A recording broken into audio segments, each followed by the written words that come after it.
I have a bit of a new theory this morning about why Tesla is doing so well the last little bit. Have you noticed it? Well, let me know in the comments below if you've noticed a huge change in the mood of Elon Musk so far in 2024. It's been showing up in so many ways. I decided to make, a list because, that's how Randy does things. So I've got 8 reasons here, 8 pieces of evidence of where I think Elon Musk is showing himself be in a much more positive mood, doing things that are aggressively forward thinking, etc. Okay, let's take a look. Tell me what you think. Number one, no more Eeyore. He's not belly aching about the economy or interest rates or the bad press or his unfair treatment by the Biden administration. He's not even upset about the bureaucratic holdups for Starship. He's just doing what he's always done, except in the year 2023. And that thing is that he goes over, under, around, or through, just getting it done. Do you agree? Number two, he said he'd advertise, and the new video team is cranking out videos left and right. Sure, I think they could even do more, but they are putting out some very good product. We've seen ads on YouTube, we've seen ads on Google, PPC, pay-per-click, and many more appearances in consumer auto shows. That's really big. The Cybertruck has been deployed in the US, China, and Japan in order to get that halo effect going. Sure, I want more than this. I'd like to see even a more aggressive campaign, but there's a huge difference compared to last year. Number three, everything is speeding up. Model 3 intro in the US, Ludicrous coming out shortly, Roadster on the way, Reno preparing for the semi, clear plan for the Gen 3 vehicles. Last year, everything was the opposite. It was all slowing down. Mexico delayed a year. Reno expansion delayed. 4680 in Berlin completely shut down for a year. Shanghai Megafactory delayed. While I still like to get an update on the 4680 in Austin, the Mexico groundbreaking, the India decision, and the 4680 plan for Reno, at least after 2 months, nothing has been delayed and lots of things are underway, happening. Again, let me know what you think. Number four, no price cutting. This might be because there's evidence that price is no longer the issue right now. In other words, they're listening to the consumer out there, and the consumer is not complaining about the price. They're probably even saying, boy, these prices are pretty good. I can't be sure about that, but that is the sense that I would have right now, is that the slight, it's probably almost equivalent to exactly what the cars that are supposedly in the same class would be charging. Some people are saying it's $1,500 more for a Tesla. It doesn't really matter. People, I think, are willing to pay that $1,500 just to get the entertainment system and all the good stuff that comes on the computer. But it also might be that the current production levels are profitable and selling through okay. Maybe there's evidence that the Cybertruck halo effect and the advertising is having some impact that's measurable, and so they can make some judgments about not having to lower prices. In any case, after a year of price cut after price cut after price cut, this is a very positive thing. Number five, even Elon's political rants are more upbeat. I read every single Elon Musk post. Last year, he seemed angry and sour. This year, he seems determined and confident of impacting things. And in fact, the impact is being felt with DEI and ESG both in serious trouble. Freedom of speech gaining traction. There's a long way to go, but there is clear progress. I'm thinking this is inspiring him. Number six, X is exciting it's as exciting as it can be, with all kinds of new use cases, from video spaces and longer spaces to phone connections and a jobs market. Then there's the amount of quality of the total amount of quality content that is being added. He has to be energized by the creation and execution of so much in such a short time. Seven, I suspect that his plate is full, and that he isn't needing to find things to keep him busy. I know that sounds weird, but people like Elon need to be working on a bunch of stuff at once, or they will find new things to start. I'm guessing that there is enough engineering and creative tasking right now to keep him hopping. Number eight, inviting others in the C-suite to take on some communication with the community on X is another huge move. His pithy style is amazing, but the longer content being provided by other members of the team is definitely a huge plus and evidence of the confidence he has in those individuals. I think you put all those 8 together, it shows a completely new mood, and I think that's impacting the stock. All right, later today, this is Randy Kirk, by the way, in case you hadn't guessed this, and I'm going to have John Gibs, also known as Dr. Know-It-All. He will be back on the channel. We had a fantastic talk yesterday, and which will be out this afternoon around 11 o'clock my time, California time. We talked about a bunch of issues that neither one of us have talked about on camera yet, and it's really new stuff. Very interesting stuff from John, and I even had a couple of good ideas. Near the end, we take a look at the real problems with the Gemini rollout that isn't even being talked about right now. You don't miss that part of the conversation. It is near the end. Of course, later in the afternoon, Bradford Ferguson will help with the good news wrap up for the week. Clearly, it would be a very good idea for you to buy a Cybertruck bottle opener. This is going to be something that years from now, you're going to look back as a kind of a memento. It's only $25. If you want to buy 2 of them, it gets down to 40. If you buy 3, that's not correct, 45. If you buy 3, it's 65. All that information is down below. I think you're going to want this. I think you should have this on your refrigerator. I think you're going to find so many things. You'll look back and be glad you did. And then join Patreon. I know you'll be glad if you do that. All right. We have this morning from Delta One, at Delta One on X. He says Tesla's utility battery business may be worth more than the car business, according to RBC. RBC Capital analyst Tom Narayan keeps his outperform rating at a $297 price target on Tesla. The firm's takeaway from its battery storage facility tour is that the unit, meaning the battery energy unit, may be worth substantially more than the company's standalone car business, even though it continues to view autonomous driving for FSD and robotaxi remaining central to the investment case for the stock. I just don't understand why he wouldn't take that opportunity to say, and we're also looking at the robots, because that looks big too. Anyway, but very interesting for them to say it's worth more than the car business. All right, Wall Street Journal. Xpeng and Volkswagen have signed a new agreement to collaborate on the software and their sourcing, building on their existing partnership because the German automaker needs to expedite its electrical vehicle development. No, Volkswagen needs to start over. They are in real serious trouble with not a single BEV car that they can be proud of right now. Not a single one of them has had a great start. So they're going to look at Xpeng over in China. I'm not sure that's going to help solve their problem. Anyway, Popular Science is reporting this morning, Brett Adcock at Figure AI, of course, made the announcement, made it official this morning with regard to their large investment round, valuing the company at $2.7 billion. It also said it has struck a new agreement with generative AI giant OpenAI to develop next-generation AI models for humanoid robots. The partnership marks one of the most significant examples yet of an AI software company working to integrate its tools into physical robots. Let's see. What other company do I know that might be integrating its AI? Oh, they didn't have to go outside the group.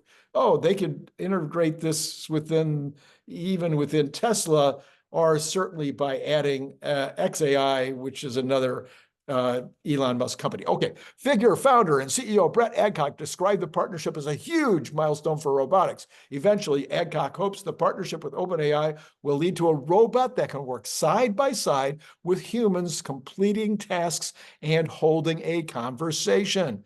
Again, I want you to watch this video. The video that I had yesterday with Scott Walter, and also the video I'm having today.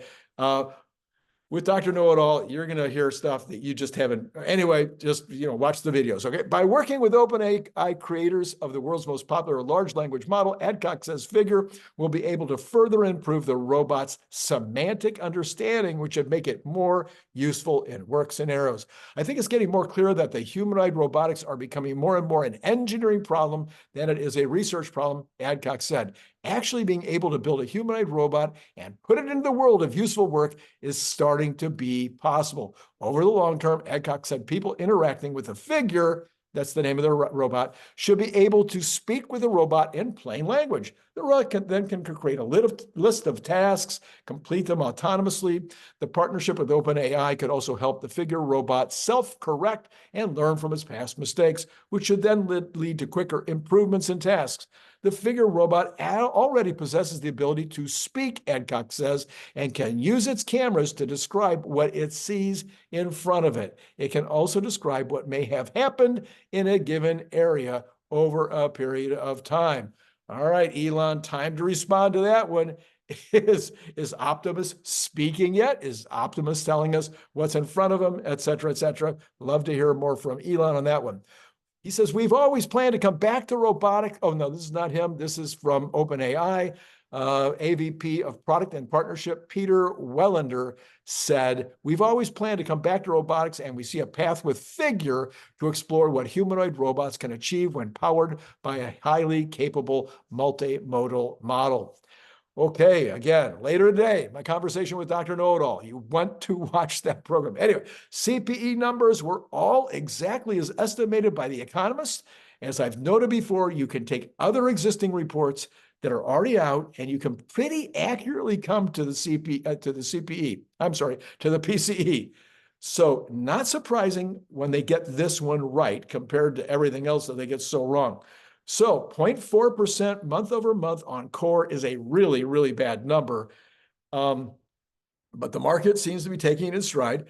The year-over-year core was under 3% at 2.8, which is also down from last month's number of 2.9. The headline PCE, including the volatile food and energy categories, increased 0.3% monthly and 2.4 for the year. So very close to the 2.0 that the Fed is looking for. Okay, Fed, you can't wait for it to go through. Anyway, services prices, this is the important part to me. Services prices increased 0.6% on the month, which was heavily due to, you'll hear about in a minute, to housing. I'll tell you more about this. Up 0.6% of the month, goods fell down 0.2% on a 12-month basis. Services rose 3.9% and goods were down 0.5%. Within those categories, food prices accelerated 0.5%, not good for the Biden administration, offset by a 1.4 slide in energy. On a year-over-year basis, food was up 1.4, not bad at all, while energy fell 4.9. Income was much higher than expected. See, these are the ones they can't take other information to come and figure it out. So they're just more guesses. Income was much higher than expected, increasing 1%. No, not 0.1%. Randy's not stumbling over this. No, 1% month over month, a full percent, 12% per year. Now, spending, on the other hand, was lower than expected at 0.1%. And the savings rate increased to 3.8%, which is up from December, but lower than a year ago, but still historically high. They really got crazy, up like 30% during the pandemic, but now down to more like normal. But this is higher than the average over the, last 50 years. Truflation continued this morning, up a little bit higher at 1.97. I didn't have time to dig into the details on that, but I will do that before tonight's show. All right, yesterday afternoon, me, Kevin, had an episode that was startling. Now, this is important. Listen now. We know that the housing data for the CPI and the PCE is derived from ridiculous surveys that reflect months back in a rearview mirror, even if we were happy with the way they got it. But we're not happy with the way they got it, with the stupid survey where they call people and ask them what their house would rent for. But he has a copy of an email. I mean, this is not something that he personally has. He was showing a copy of an email from the folks who bring you these numbers, admitting that they changed the weighting on the housing number, on the residential housing number in January compared to December, making it even a bigger number, a bigger percentage of the total number that they ended up with than usual. And they said they weren't even going to explain why they did it. Residential housing, medical, and auto insurance made up more than 100% of the increase last month because product prices, as we just said, were down 0.5%. I'm confident that these agencies are completely incompetent, and I worry that their political intentions might skew the stats. But these stats this month would work against the Biden White House, and I'm pretty sure they'd like to see reports of inflation under control and interest rates coming down. Now, I suppose if I really wanted to get conspiratorial, I look at how the administration might want to time the economic recovery, really have it getting started going in April. So then the mainstream media would have headlines all day long about inflation under 2% and the Fed cutting rates. And they trot out street reporters talking to shoppers in grocery stores, clapping in glee about the prices coming down. So could they be pushing the numbers up now just so they can lower them later? That would be too much of a conspiracy. Let me know in the comments below if you think that's even within the realm of possibility. Well, then you combine this with that Larry Summers study that I told you about the other day, where interest rates are not part of the housing statistic, since they are based on the homeowner's assessment of rental value on their home. It's weird beyond understanding in a world where Zillow and Redfin and Case-Shiller and multiple others have real-time data on all of this. And of course, Prooflation takes all of those data that I just mentioned to come up with their number. Oh, yeah. Okay, initial jobless claims totaled 215,000 for the week ended February 24th. That is up 13,000 from the previous period and more, just a tad more than the 210,000 estimate. But this is in keeping with recent trends. It's pretty much the same. Continuing claims, which run a week behind, rose to above 1.9 million, a gain of 45,000 and higher than the estimate of 1.88 million. Again, this is one of those stats. If you're paying attention every week, this is one that they have this range of guessing that they can do, and they're off every week by a lot. The markets have apparently baked all of this into their buying and selling plans, however, as everything, well, last time I looked, everything was up. Let's start with Tesla. Tesla's up $2.69 right now. Whoops, wait a minute. That's odd. Boy, everything just changed. Apparently my phone was still showing an old number. Tesla is up 70 cents right now. It was up like $3 and change. So it has stopped and started to come down. The NASDAQ up 134, the Dow up 47, the S&P up 22. The Magnificent Seven are all up this morning. So Tesla, which had been outperforming, now has dropped off a lot. It looks like maybe some major, sell, maybe somebody put in a seller, I don't know. Yeah, it's kind of going down, trending down. Okay, and let's do this in percentages now. We have got the Dow Jones up 0.15%, NASDAQ up 0.88%, S&P up 0.49%, and Tesla up 0.53%. So kind of going along with the market. By the way, it has now started back up again a bit, and it is also not outside the range. Magnificent Seven is doing a little better. Let's take a look at the Cathie Woods. They're all up as well, except for CRISPR down a little bit, but some of those are up really, really big time this morning. High percentages like 2.72, 2.37, etc. So that's where Tesla was a few minutes ago, but it had dropped off from acting like a Cathie Wood stock, which is what it was doing earlier today. All right, let's go in and take a look at the bonds here. Just a second. We've got the bonds. Okay, the 10-year is down 4.5 basis points. So they liked the number. They liked the fact, I think, that it came in as expected. We're sitting now at 4.227, which is below my kind of cap number. I don't think we're ever going to see 4.25 again. Sure, it could happen for a day or two. We saw it for a few days, but I think we're going to be under 4.25.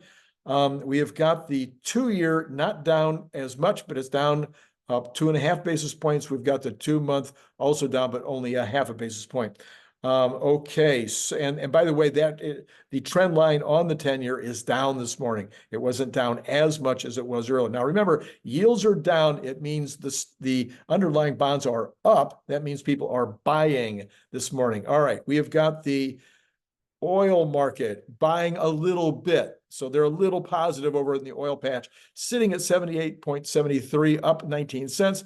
Again, we've been kind of in the last couple of days bumping up against 80, not going through. Remember, that is on Texas Intermediate.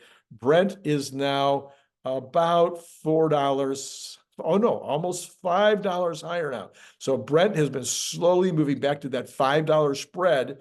We've claimed, without really knowing anything other than what we can read, we've claimed that this is because of the Red Sea problems, that Brent would be a little more expensive. Also, we know that the production in the United States and the reserves, the total amount of available oil in the United States right now is high. So that's probably both of those things working on that. Natural gas down again, but still sitting a much better position now at $1.08 and almost $1.90. Okay, we've got the dollar dipping after the inflation reading. We've got gold turning positive, $14 up at 2,056, right in the middle of its regular range. Copper is up a little bit this morning at $3.86. We have got Bitcoin now sitting in the kind of just barely under that 64,000 at 62,764, showing up for the day. And we have got, I think we've covered all of the things we normally cover. Let's go back to that Tesla number again, still sitting up 0.64, which is $1.29 up at this point. Again, it's been up higher lately, but now seeming to recover closer to where it was. All right, now listen to me carefully. Later today, you have John Gibs. It's going to be an important show. You want to listen to that show and listen to it to the end. Then we have Bradford Ferguson, of course, coming in, helping me take a look at what happened all day today. And it will be good news, right? And yesterday, Scott Walter, I even wrote it down wrong. Scott Walter was here for his now regular spot on Wednesday, and we talked about what it will take to get the bots up to human speeds and beyond. This is the critical issue now, human speeds. That's where the action is. So you want to know what it takes to get that done? Go back and listen to that. Of course, you know, I'm going to put a card right here. All right, and then hit like, hit subscribe, hit notify, and then, of course, join Patreon and buy yourself a Cybertruck bottle opener. You know you want one. It's been great talking to you.